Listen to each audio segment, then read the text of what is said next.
Hello, today we are going to talk about short vowels. So you are about to work with short vowels with your students.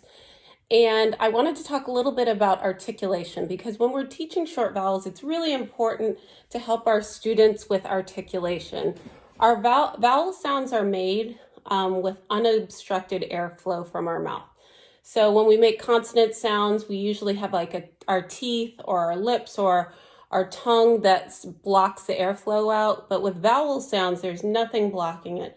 And for a lot of our students, these vowel sounds, especially short vowel sounds, can be tricky. And a way that you can support your students when you're teaching short vowels is by talking about articulation. So as we talk about short vowels, I'm going to use the breve symbol, which is that little smiley face, to show that I'm talking about a short vowel sound.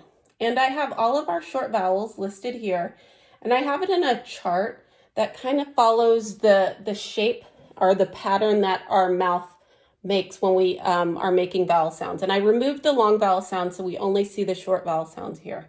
And so when we start up here, our jaw is more closed. So the first sound we're going to talk about is the I sound, the I. So when you make the I, your nose starts to crinkle up, I. And you notice your jaw is open, but it's not that far down, I.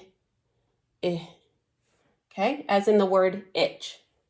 Okay, next a little bit, our mouth opens a little bit more for the sound. You feel when you make that your tongue kind of goes behind your lip and your jaw drops a little more. The insides of your mouth go in. So try the two of these. And we know that kids get these sounds mixed up a lot. You'll see in writing that they will spell an E with an I or vice versa. So our key word for E, that short E sound, is egg. Feel egg. Okay?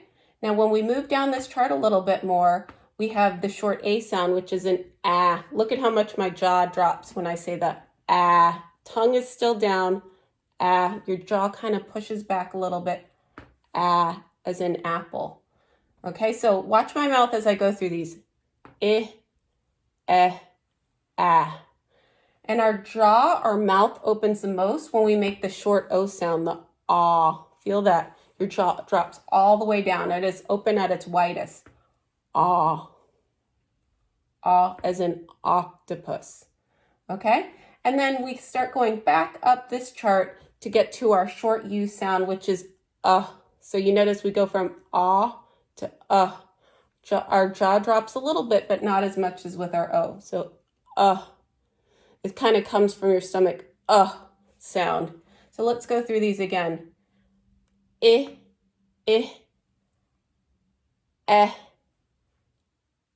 ah, and And sometimes when I'm teaching short vowel sounds to students who are having a hard time hearing the difference, we'll use visual cues to help them kind of feel where they're making the sound in their mouth. And students will use this to help them spell and decode. So when we're looking at the short I, our nose starts to crinkle. So a cue I might have a student do is touch your nose. Itch. For E, that's a Remember the corners of our mouth go in? That's a cue that I might have them feel as they're making the sound. For A, feel their jaw dropping. Tongue down, jaw drop. And then for that O, their mouth makes an O. That's a good reminder. And then for the short U sound, like they have a stomachache. So those are all things that you can practice with your students who are having a hard time differentiating between those short vowels.